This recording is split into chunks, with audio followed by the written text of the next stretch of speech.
গ্রাম বাংলার ঐতিহ্য ঘোড়দৌড় প্রতিযোগিতা। হাজার হাজার দর্শকের সমাগম এই ঘোড়দৌড় প্রতিযোগিতায়। প্রথম প্রাইজ ছিল 1,00,000 টাকা।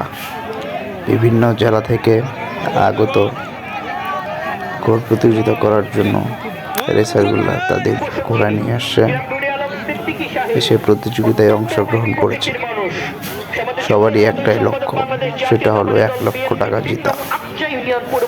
কে জিতবে 1,00,000 টাকা, সেটাই দেখার জন্যই হাজারো হাজারো মানুষের সমাগম। যেদিকে তাকায় শুধু মানুষ আর মানুষ।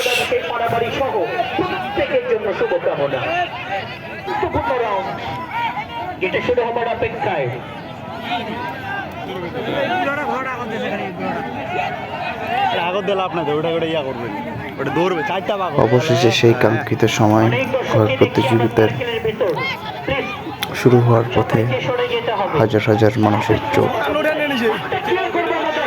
ঘোড় প্রতিযোগিতার রেসারদের দিকে। কে হবে বিজয়ী, কে জিতবে 1,00,000 টাকা।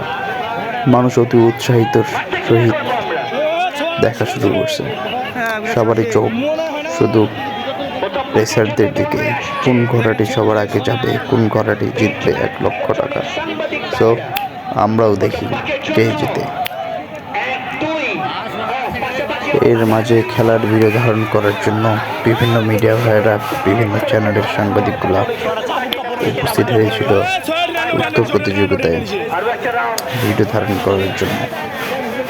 সময় TV, NTV, RTV, Bangla vision, আরও বিভিন্ন এরকম নাম করা চ্যানেলগুলো এসেছিল। আর ঘোড়া রেস চলতেই ছিল। প্রত্যেক প্রতিযোগীর লক্ষ্যই ছিল প্রতিযোগিতা বিজয় লাভ করা। দেখা যাক কি হয়, কে কাঙ্ক্ষিত বিজয়টি লাভ করে।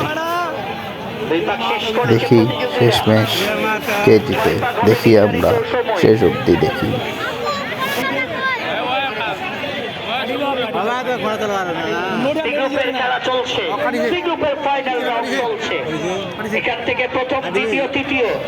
হাজার হাজার দর্শকের সমাগম,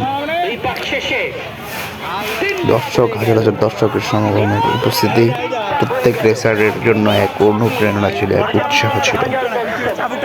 প্রত্যেক ব্যক্তি তাদের দুই চোখ রেসারদের দিকেই তাক করেছিল। সবারই মনে একটি আশা, তারা দেখবে শেষমেশ কে হচ্ছে 1,00,000 টাকার সেই বিজয়ী, সেই কাঙ্ক্ষিত উইনার। অবশেষে চলে আসতেছে সেই কাঙ্ক্ষিত সময়।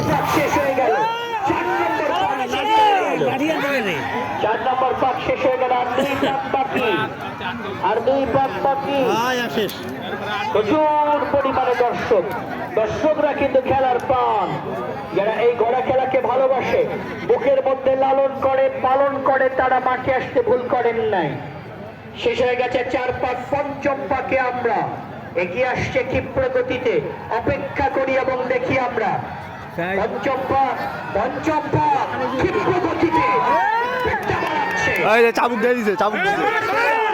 5 পাক শেষ করলো তারা। শেষ হয়ে গেছে 5 পাক, শেষ পাকের জন্য দৌড়ে আসবে। দেখা যাক কোন ঘোড়া কত শক্তিশালী, কার ঘোড়ার দম বেশি, কার ঘোড়া কত বেশি স্কিলফুল, সেটি দেখবার অপেক্ষায় হাজার হাজার দর্শক। যেদিকে তাকাই যেন দর্শকের মিলন মেলা। সুন্দর একটা আয়োজন। শেষ পাক, প্রথম দ্বিতীয়, তৃতীয়।